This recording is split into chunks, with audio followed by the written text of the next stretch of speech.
É, vamos anotar para quem entrou agora e quem de repente não estava visualizando o slide. A regra é a seguinte: a esfera civil, administrativa e penal são independentes. Essa é a regra. A decisão civil não interfere na penal e vice-versa, que também não interfere na administrativa. Então, um funcionário público praticou um crime, corrupção passiva, peculato, sei lá, por exemplo, prevaricação, praticou um crime funcional. Essa conduta vai repercutir na esfera penal e na esfera administrativa. Pode ser que ele seja absolvido na esfera penal, mas seja condenado na esfera administrativa. É possível.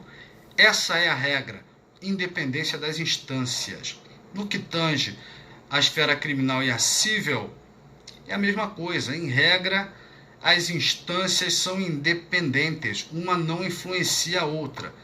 Nós vamos estudar a exceção. Qual é a exceção? É uma esfera influenciando a outra.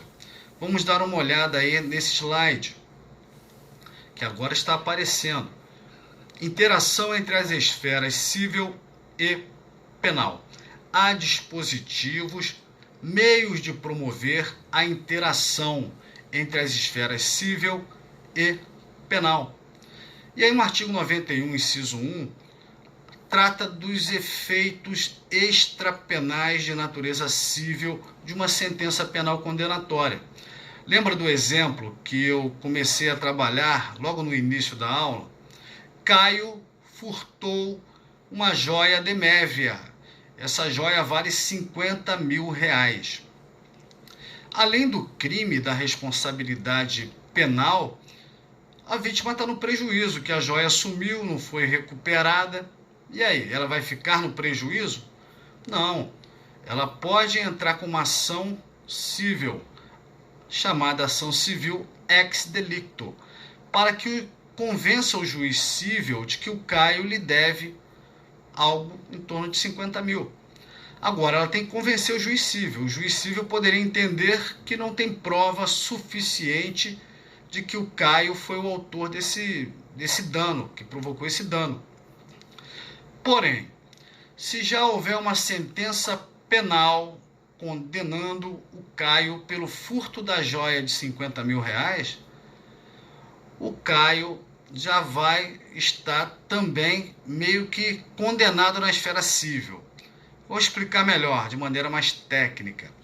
A sentença penal condenatória, ela se fundamenta na prova da materialidade, prova da autoria. Prova da materialidade é provar que houve um crime, houve um furto. Isso foi provado. E agora prova quem foi o autor, quem foi o partícipe desse furto. A sentença penal condenatória, ela tem como pilar, como pilares, essas duas colunas, prova da materialidade, prova da autoria. Essa sentença penal condenatória transitando em julgado, ela produz um efeito extrapenal, ou seja, na esfera civil, de tornar certa a obrigação do Caio reparar o dano causado à vítima do furto. Esse efeito extrapenal vai vincular o juiz civil. O juiz civil, lá na ação civil, vai ser obrigado a entender que Caio causou esse prejuízo, portanto, tem o dever de reparar. Ok?